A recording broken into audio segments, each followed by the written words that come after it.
അസ്സലാമു അലൈക്കും വറഹ്മത്തുള്ളാഹി തആല വബറകാതുഹു. ആ രാത്രിയിൽ മുഹ്സിനക്ക് ഉറക്കം വന്നില്ല. കാരണം മറ്റൊന്നും അല്ലായിരുന്നു. റബ്ബേ, ആരെങ്കിലും തൻ്റെ ബാഗിൽ നിന്ന് ആ എഴുത്ത് എടുത്തു വായിക്കുമോ എന്നുള്ള ഭയം അവൾക്ക് നല്ലതായിട്ടുണ്ടായിരുന്നു. അനിയത്തിയാണ് കൂടെ കിടക്കുന്നത്. പക്ഷേ അനിയത്തി അവൾ എന്നെ സപ്പോർട്ടീവാണ് എല്ലാ കാര്യത്തിനും. പക്ഷേ എനിക്ക് എന്തെന്നറിയില്ല, വല്ലാത്തൊരു ഭയം. റബ്ബേ പഠിച്ചോനെ, എന്തെങ്കിലുമൊക്കെ സംഭവിക്കോ, ആരെങ്കിലുമൊക്കെ അറിയോ? അഥവാ അറിഞ്ഞു കഴിഞ്ഞാൽ എന്തായിരിക്കും സ്ഥിതി? പഠിച്ചോനെ, എന്നെ വെച്ചേക്കില്ല എൻ്റെ ഇക്കാക്ക. ഞാൻ എനിക്കുണ്ടായ എല്ലാ അനുഭവങ്ങളും തുറന്നു പറഞ്ഞുകൊണ്ടാണ് അതിൽ എഴുതിയത്. അതിൽ ഒരു തരി പോലും കളവില്ല അല്ലാ. നിനക്കറിയാമല്ലോ. പക്ഷേ എൻ്റെ ജീവിതത്തിൽ നടന്ന പ്രധാനപ്പെട്ട കാര്യങ്ങളെല്ലാം ഞാനതിൽ കുറിച്ചു വച്ചിട്ടുണ്ട്.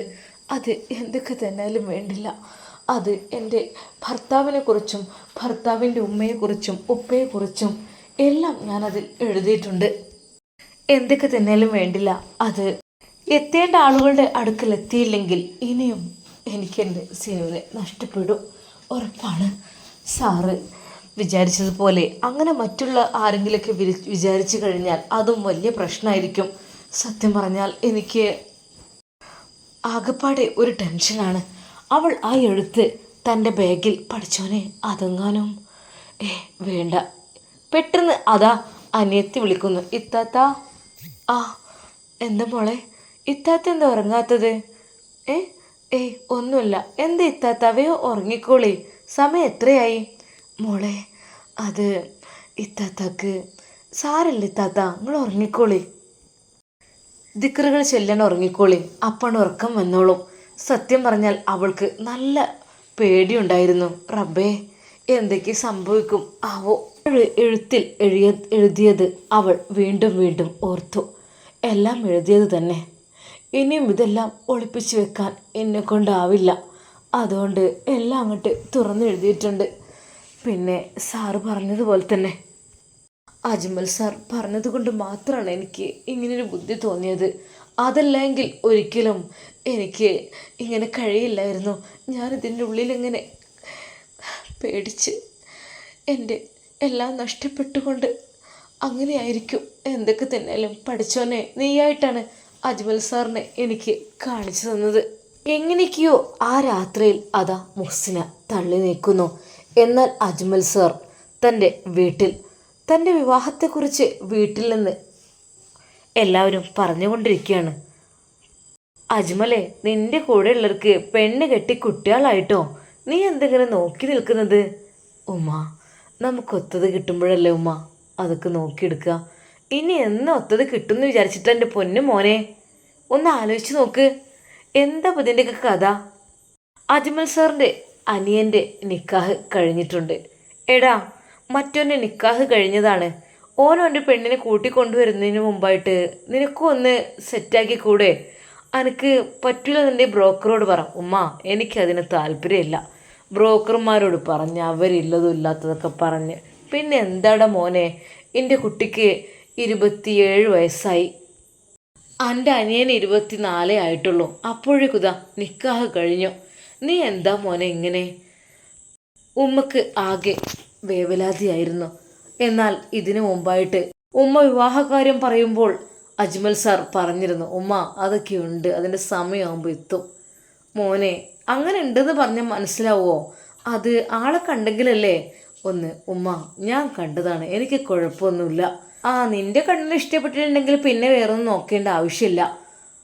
സാറ് മുംതാസിനെയായിരുന്നു അപ്പോൾ ആലോചിച്ചിരുന്നത്. ഒരിക്കൽ പോലും ഒന്നും ചോദിക്കാതെയും പറയാതെയാണ് ഒരാളെ അങ്ങ് ഇഷ്ടപ്പെട്ടത്. അല്ലെങ്കിൽ ചോദിക്കണമായിരുന്നു. ഒന്നുമില്ലെങ്കിൽ വിവാഹം കഴിഞ്ഞ് പെണ്ണല്ലേ, അപ്പോൾ എന്തൊക്കെ തന്നെയാലും അത് വേണ്ട. ഞാനോട് സോറി പറഞ്ഞിട്ടുണ്ട്, കുഴപ്പമില്ല. എന്നാൽ അന്ന് ഉമ്മ ചോദിക്കുന്നു, അല്ല മോനെങ്കില്ല പറഞ്ഞിൻ്റെ ഒരു പെണ്ണിനെ കണ്ടുവച്ചിക്കണ് ഞാനെന്ന്, അതെന്തായി? ഉമ്മ, അതൊക്കെ എല്ലാവരും പഠിക്കല്ലോ ഉമ്മ, പഠിക്കുന്ന കുട്ടികളൊക്കെ പിടിച്ച് കല്യാണം ആലോചിച്ച് കഴിഞ്ഞാൽ എൻ്റെ പൊന്നും മോനെ. എന്നാലും ഉമ്മാൻ്റെ കുട്ടി പറഞ്ഞ ആ കാര്യം നോക്കടാ. എന്തൊക്കെ തന്നെയാലും ഇനിയിപ്പോൾ വൈകിപ്പിക്കണ്ട. 10-27 വയസ്സ് തന്നാൽ ഞാൻ പറഞ്ഞില്ല, എൻ്റെ പിള്ളേർക്ക് അത് കുട്ടികളായി തുടങ്ങി. ഉമ്മ ഇനിയും സമയമുണ്ടല്ലോ, 30 വയസ്സുള്ള ആണുങ്ങൾ വരെ ഉണ്ട് പെണ്ണ് കിട്ടാത്തത്. മോനെ അങ്ങനെ പറഞ്ഞാൽ പറ്റില്ലടാ. നമ്മൾ ഇസ്ലാമിൽ എന്ന് വെച്ചാൽ 25 വയസ്സാണ് ഒരു ആണ്ട് കല്യാണം എന്ന് വെച്ചാൽ. കാരണം നമുക്ക് മാതൃകയായത് നമ്മുടെ ഹബീബ് സല്ലല്ലാഹു അലൈഹി വസല്ലം 25-ാമത്തെ വയസ്സിലാണ് വിവാഹം കഴിച്ചത്. അപ്പോൾ നമ്മൾ അതിൻ്റെ ഒരു മാതൃകയിൽ. എൻ്റെ പൊന്നുമ്മ അതൊക്കെ ഇപ്പോൾ നോക്കുകയാണെങ്കിൽ, അല്ല മോനെ ഞാൻ പറഞ്ഞൊന്ന് മാത്രം, എനിക്ക് എൻ്റെ കുട്ടിക്ക് എങ്ങനെയെങ്കിലും ഒരു ജീവിതമായി കിട്ടണം, അതേ ഉള്ളൂ. അങ്ങനെയാണ് മുഹ്സിനയോട് ഈ ഒരു വിവരം സാറ് പറഞ്ഞതോ വീട്ടിലേക്ക് പോയതോ. പക്ഷേ ഒട്ടും പ്രതീക്ഷിക്കാത്ത രീതിയിലായിരുന്നു അവരുടെ മറുപടി. അന്നും ഉമ്മ പറയുമ്പോൾ ഉമ്മ ഒന്നും ശരിയാവില്ല. എന്താ മോനെ പിന്നെ നീ എങ്ങനത്തെ ഉദ്ദേശിക്കുന്നത്? നീ ഇന്നാൾ പറഞ്ഞിരുന്നല്ലോ എനിക്ക് പറ്റിയ പെൺകുട്ടിയാണ്, അങ്ങനെയാണ് ഇങ്ങനെയാണെന്നൊക്കെ. ഇപ്പം എന്തായി? ഹേയ് ഒന്നും ശരിയാവില്ലമ്മ. എന്താ എൻ്റെ പൊന്നു മോനെ നിനക്ക് എന്താ പറ്റിയത്? നീ ഇങ്ങനെ അല്ലായിരുന്നല്ലോ, നല്ല സ്മാർട്ടിലായിരുന്നല്ലോ. എനിക്ക് വഴിയാണ് ഞാൻ ചോദിച്ചാൽ കേട്ടോ. ഈ എന്താ പറഞ്ഞ ട്യൂഷൻ സെൻറ്ററിൽ വരുന്നൊരു കുട്ടി ഉണ്ടെന്നോ അങ്ങനെയൊക്കെ പറഞ്ഞിരുന്നല്ലോ. മോനക്ക് മഴയാണെങ്കിൽ ഒന്നുകൊണ്ട് ഈ വിഷമിക്കണ്ട, അതൊക്കെ ഞാൻ സെറ്റപ്പ് ആക്കി തരാം. എൻ്റെ കുട്ടി നമ്പർ കൊണ്ടാവല്ലോ വീട്ടുകാരെ. ഏയ് വേണ്ടുമ്മ. എന്തോ ഉമ്മ പിന്നെന്തോ മോൻ പറഞ്ഞത്? അത് ഞാൻ സത്യം പറഞ്ഞാൽ വേണ്ടില്ലാത്ത പ്രവൃത്തിയാണ് താൻ ചെയ്തത് എന്ന് അതാ സാറിന് തോന്നിത്തുടങ്ങി. മുഹ്സിനയോട് ഞാൻ അങ്ങനെ പറഞ്ഞു, ഒരിക്കലും അവളോട് പറയാൻ പാടില്ലായിരുന്നു. അവൾ വന്ന ഉടനെ തന്നെ വല്ലാത്തൊരു എൻ്റെ ഒരു ബുദ്ധിമോശം. എന്നാൽ ആ ട്യൂഷൻ സെൻറ്ററിലേക്ക് പഠിക്കുവാൻ വരുന്ന പല പെൺകുട്ടികൾക്കും അജ്മൽ സാറ് അത് കണ്ണിലുണ്ണിയായിരുന്നു. എല്ലാവർക്കും അജ്മൽ സാറിനെ ഒത്തിരി ഇഷ്ടമാണ്. പക്ഷേ ഒരിക്കൽ പോലും അജ്മൽ സാറ് ആരുടെയും വലയിൽ പെട്ടിട്ടില്ല എന്ന് മാത്രമല്ല, തെറ്റായ രീതിയിൽ ഒന്നും അജ്മൽ സാറിൻ്റെ അടുക്കൽ നിന്ന് സംഭവിച്ചിട്ടില്ല. അത്രയ്ക്കും സൂക്ഷ്മതയോടെയാണ്. പക്ഷേ മുഹ്സിനയെ കണ്ടപ്പോൾ എന്താണെന്നറിയില്ല, അജ്മൽ സാർ എല്ലാം മറന്ന് എല്ലാം അവളോട് തുറന്ന് ചോദിക്കുകയായിരുന്നു, വീട്ടുകാരോടും. പിന്നീടാണ് അത് ഓർത്തത്, വേണ്ടാത്ത പ്രവൃത്തിയാണ് ചെയ്തതെന്ന്. അവൾക്ക് ഭർത്താവുണ്ട്, അവൾ അവളുടെ ഭർത്താവിൻ്റെ കൂടെ ജീവിക്കുവാൻ വേണ്ടി താല്പര്യപ്പെടുന്നു. എങ്കിലും ഞാൻ അവളോട് പറഞ്ഞു കഴിഞ്ഞു, മുഹ്സിന നിനക്ക് ഒരു ജീവിതം ഇല്ലെങ്കിൽ, അല്ലെങ്കിൽ ഒരു ദാമ്പത്യ ജീവിതം നിനക്കില്ല എങ്കിൽ ആ നിമിഷം നീ എന്നെ അറിയിക്കണം. ഇപ്പോഴും സാറിന് അവളോട് ഇഷ്ടമാണ്. അഥവാ സിനാൻ വിവാഹം കഴിച്ചില്ല എങ്കിൽ, അല്ലെങ്കിൽ സിനാൻ ഉപേക്ഷിക്കുകയാണെങ്കിൽ ഞാൻ അവളെ ഏറ്റെടുക്കും. അതാണ് അവൻ പറഞ്ഞ ആ ഒരു പ്രതിജ്ഞ. മുഹ്സിനയെ സാറിന് വല്ലാതെ ഇഷ്ടപ്പെട്ടിട്ടുണ്ട്. പക്ഷേ മുഹ്സിനയ്ക്ക് തൻ്റെ പ്രിയപ്പെട്ട സിനു മാത്രമായിരുന്നു അവളുടെ മനസ്സിൽ. അന്ന് നേരം വെളുത്തപ്പോൾ പെട്ടെന്ന് തന്നെ അവൾ ആ ബാഗാണോ നോക്കിയത്. അല്ലാ പഠിച്ചോനെ, ഭാഗ്യം. അവൾ പെട്ടെന്ന് വീട്ടിലെ കുറച്ച് പണികളെല്ലാം കഴിച്ച് ഉമ്മയോട് പറയുന്നു, ഉമ്മ ഇന്ന് കുറച്ച് നേരത്തെ പോകണം. എന്താ മോളെ? ഒന്നുമില്ലമ്മ, വേഗം വർക്ക് തീർത്താലേ. അതിന് മോളോട് തുറന്നിട്ടുണ്ടാവുമോ ഇപ്പം തന്നെ? അല്ലമ്മ, വേഗം തീർത്ത് കഴിഞ്ഞാൽ വേഗം പോരാലോ. സത്യം പറഞ്ഞാൽ അവൾ ഒരിക്കലും വർക്കിന് വേണ്ടിയിരുന്നല്ല ആ സമയത്ത് പോയിരുന്നത്. എങ്ങനെയെങ്കിലും സാറിൻ്റെ കയ്യിൽ ഈ ഒരു എഴുത്ത് ഏൽപ്പിക്കണം എന്നുള്ള ആഗ്രഹമായിട്ടാണ് അവൾ അന്ന് പോകുന്നത്. ഫർഹബ് ചോദിക്കുന്നു, ആഹാ ഇന്ന് മുഹ്സിക്ക് നല്ല സ്പീഡുണ്ടല്ലോ, അല്ലെങ്കിൽ കുറേ ലോ ആയിട്ടാണല്ലോ എല്ലാം ചെയ്യാറുള്ളത്. തിരക്കുണ്ട്. ആയിക്കോട്ടെ മോളെ, പോയിക്കോളി. പിന്നെ ഇവിടെ അടുത്തായതുകൊണ്ട് പേടിക്കാനൊന്നുമില്ലല്ലോ. 1.5 കിലോമീറ്റർ അതല്ലേ ഉള്ളൂ അല്ലേ മാ? പണ്ടത്തെ കാലത്തൊക്കെ ഞങ്ങൾ നടക്കുന്നല്ലായിരുന്നോ, ഇപ്പോഴല്ലേ അതൊക്കെ വന്നത്. അങ്ങനെ അതാ ആ എഴുത്തുമായി അവൾ ട്യൂഷൻ സെൻറ്ററിലേക്ക് പുറപ്പെടുന്നു. എല്ലാ സങ്കടങ്ങളും ഞാൻ എഴുതിയിട്ടുണ്ട്, അല്ല ശരിയാവില്ല. അവൾ നടക്കുകയായിരുന്നു. അജ്മൽ സാർ കരുതുന്നു അവളെ എങ്ങനെയെങ്കിലും പെട്ടെന്ന് കൊണ്ടുവന്ന്, അത് വേണ്ട, ഇനി മറ്റുള്ളവർ വേറെ വല്ലതും തെറ്റിദ്ധരിക്കും, അതുകൊണ്ട് അവൾ നടന്നു വന്നോട്ടെ. അതാ ദൂരെ നിന്ന് സുന്ദരിയായ മുഹ്സിന നടന്നു വരുന്നത് അജ്മൽ സാർ കാണുന്നു. അവളുടെ ആ ഒരു നടത്തം, ആ ഒരു മുഖത്തിൻ്റെ പ്രകാശം, അതെല്ലാം അജ്മൽ സാറിൽ വല്ലാതെ ആകർഷണീയത പരത്തിയിരുന്നു. പക്ഷേ പാടില്ല, അങ്ങനെ ചെയ്യാൻ പാടില്ലല്ലോ, മറ്റൊരുത്തൻ്റെ ഭാര്യയാണ് അവൾ. ഞാൻ കരുതി അവൾ സിംഗിളാണെന്ന്, അത് കരുതിയിട്ടാണ് റബ്ബേ ഞാനതൊക്കെ ചെയ്തത്. ദൂരെ നിന്ന് മുഹ്സിന വരുന്നത് അതാ സാറ് നോക്കി. ഒരു നിമിഷം നോക്കിയെങ്കിലും അദ്ദേഹം പെട്ടെന്ന് തൻ്റെ മിഴികൾ വലിച്ചു. പാടില്ല ഒരിക്കലും. അവൾ അവളുടെ ഭർത്താവിൻ്റെ കൂടെ ദാമ്പത്യ ജീവിതത്തിൽ നയിക്കാൻ കൊതിക്കുന്ന പെണ്ണാണ്.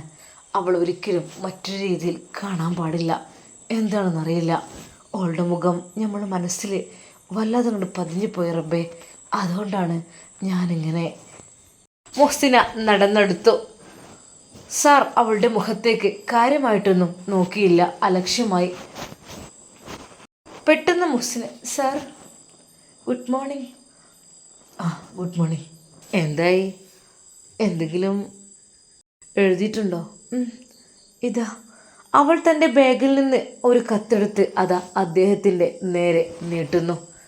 ഇത് ഇപ്പോൾ വായിക്കണോ അതോ സാറ് ഫ്രീ ആയിട്ട് വായിച്ചാൽ മതി, ഒന്ന് റിലാക്സ് ആയിട്ട്? ഓക്കെ. മുഹ്സിന സാറിൻ്റെ കയ്യിൽ ആ ഒരു കത്ത് കൊടുത്തത്. രണ്ട് കണ്ണുകൾ ഇതെല്ലാം നോക്കി നിൽക്കുന്നുണ്ടായിരുന്നു. ഓഹോ, അവിഹിതം തുടങ്ങി. അപ്പോഴേക്കും അവിഹിതം. ഇതിനു വേണ്ടിയിട്ടാണ് ഇവൾ ഒരുങ്ങിത്താങ്ങി രാവിലെ തന്നെ ഇങ്ങോട്ട് വരുന്നത്. ഇപ്പം മനസ്സിലായി.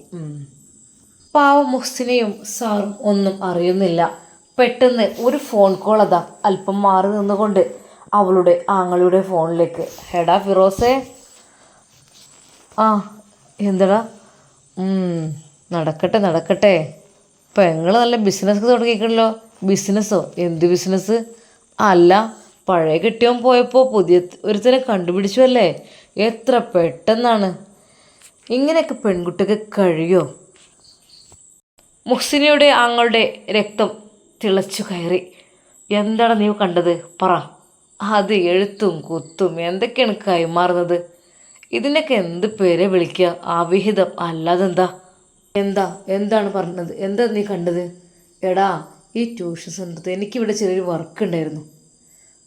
ആ സാറിന് അവളെന്തോ ഒന്ന് കൊണ്ടുപോയി കൊടുക്കുന്നത് കണ്ടു. അയാളത് ഈ സമയത്താണെങ്കിൽ ആരും എത്തിയിട്ടില്ല. ഞാൻ പെട്ടെന്ന് ഡ്യൂട്ടി കഴിച്ച് പോകാൻ വേണ്ടിയിട്ട് ഇവിടെ എനിക്ക് കുറച്ച് സീലിങ്ങിൻ്റെ പണി ഉണ്ടായിരുന്നു. അങ്ങനെ ഞാൻ വന്നപ്പോഴാണ് ഇത് ഞാൻ കണ്ടത്. എന്തൊക്കെ തന്നെയാലും പിന്നെ സൂക്ഷിച്ചാൽ ദുഃഖിക്കേണ്ട, മനസ്സിലായല്ലോ? ഒരു ഭർത്താവ് ഒന്ന് വിട്ടു പിരിഞ്ഞപ്പോഴേക്കും രണ്ടാമത്തിനെ സെറ്റാക്കാൻ നിൻ്റെ പെങ്ങള് നല്ല ഉഷാറാണ് കേട്ടോ. വൈകാതെ ഇനി നോക്കിക്കോണ്ടി എല്ലാം. പിന്നെ മൂപ്പര് എത്ര നല്ല ആളാണെന്ന് നീ വിചാരിക്കണ്ട കേട്ടോ. പിന്നെ ഒരു സുപ്രഭാതത്തിൽ കാണാനില്ലാന്നും പേര് പറയും. അപ്പോഴും പേര് നിനക്കെന്നെ. എന്തൊക്കെ തന്നെ ശ്രദ്ധിച്ചോണ്ടി. ഇതല്പം കൂടുതലായിപ്പോയി. എന്താണാവോ കൊടുത്തത്? ആങ്ങളുടെ മനസ്സിലേക്ക് വിഷയമ്പുകൾ അതാ കുത്തിയിറക്കി ഒരാൾ. അദ്ദേഹത്തിൻ്റെ രക്തം തിളച്ചു മറിയുന്നു. നേരെ അതാ ഫർഹബിക്ക് വിളിക്കുന്നു. ഫർഹബി. എന്തേക്കാ?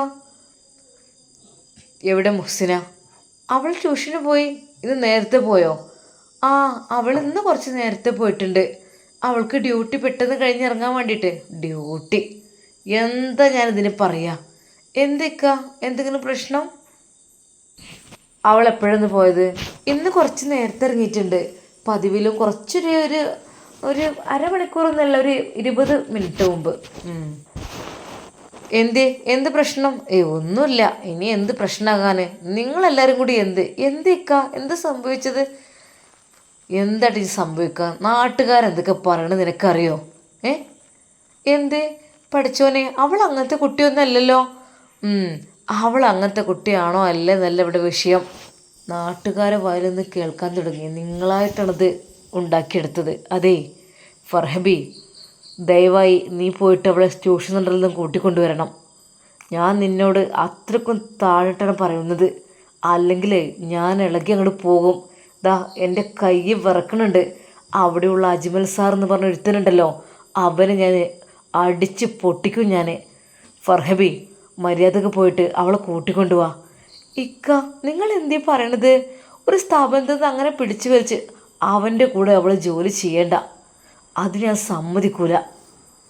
നിങ്ങൾക്ക് എന്താ ഓനോട് ഇത്ര വൈരാഗ്യം? നല്ല മാഷല്ലേ? നല്ല മാഷ്. ഇപ്പം കണ്ടില്ലേ, എത്തി അകത്തെത്തിയ പോലെയായി. ഒറ്റൊന്നിനെ ഞാൻ വെറുതെ വിടില്ല. നിങ്ങളെന്തീ ചൂടായി പെണ്ണ? കാര്യം തുറന്ന് പറയേ. ആരൊക്കെ വിളിച്ച് പറയുന്നുണ്ട് അവരെന്തൊക്കെ അവിഹിതമാണ്, മറ്റു പല ബന്ധങ്ങളാണ്, അങ്ങനെയൊക്കെ. എന്തിനാണ് വെറുതെ ചീത്ത? ഞാൻ അപ്പോഴേ പറഞ്ഞാണ് ഇവിടുന്ന് വിടണ്ടെന്നുള്ളത്. ആങ്ങള കല തുള്ളുകയാണ്. ഇന്ന് ലാസ്റ്റ് ആൻഡ് ഫൈനൽ. ഇന്ന് അവളെ നീ കൂട്ടിക്കൊണ്ടു വന്നില്ലെങ്കിൽ ഞാൻ പറഞ്ഞിട്ടുണ്ടല്ലോ, നിന്നെ ഞാനങ്ങ് പുറത്താക്കും. ഇക്ക ആരെങ്കിലും എന്തെങ്കിലും പറയണമെന്ന് വിചാരിച്ചിട്ടേ അങ്ങനെ എൻ്റെ നാത്തൂനെ കുറ്റം പറയാൻ ഞാൻ തയ്യാറല്ല. അതായത് ഓള് തെറ്റൊന്നും ചെയ്യില്ല, എനിക്കറിയാം. പിന്നെന്താ, തെറ്റ് ചെയ്യില്ല. അവിഹിതം എന്നുള്ള പേര് വരെ വന്നു തുടങ്ങി ഓൾക്ക്. അല്ല, ആരാണ് ഇതിൻ്റെയൊക്കെ ബാക്കിൽ പ്രവർത്തിക്കുന്നത്? പഠിച്ച പോലൊന്നും വെറുതെ വിടൂല. എന്ത് തെറ്റവൾ ചെയ്തത്? എന്ത് തെറ്റവൾ ചെയ്യാത്തത്? നാട്ടുകാർ കണ്ടോരൊന്ന് വിളിച്ച് പറയുന്നു എൻ്റെ ഫോണിലേക്ക്. മതി നിങ്ങളെ പഠിപ്പും ട്യൂഷനും എല്ലാം. ഇവിടെ അടങ്ങി നിൽക്കണമെങ്കിൽ നിന്നോളി, അല്ലെങ്കിൽ ഞാൻ ഇവിടെ തന്നെ മാറിത്തരാം. അല്പം ദേഷ്യത്തോടെയായിരുന്നു അദ്ദേഹം അത് ഭാര്യയോട് വിളിച്ചു പറഞ്ഞത്. അതേ, പോയി വിളിച്ചു കൊണ്ടുവരണം, മനസ്സിലായല്ലോ? അവൾ ഒന്നും മിണ്ടിയില്ല, ഫോൺ കട്ട് ചെയ്തു. പാവം മുഹ്സിന ഇതൊന്നും അറിയുന്നില്ല, മാഷും അറിയുന്നില്ല. ഏത് നിമിഷവും അതാ മാഷിനെ കയ്യിൽ കിട്ടിയാൽ രണ്ടെണ്ണം പൊട്ടിക്കും മുഹ്സിനയുടെ ആങ്ങള എന്ന് നന്നായിട്ടറിയാം.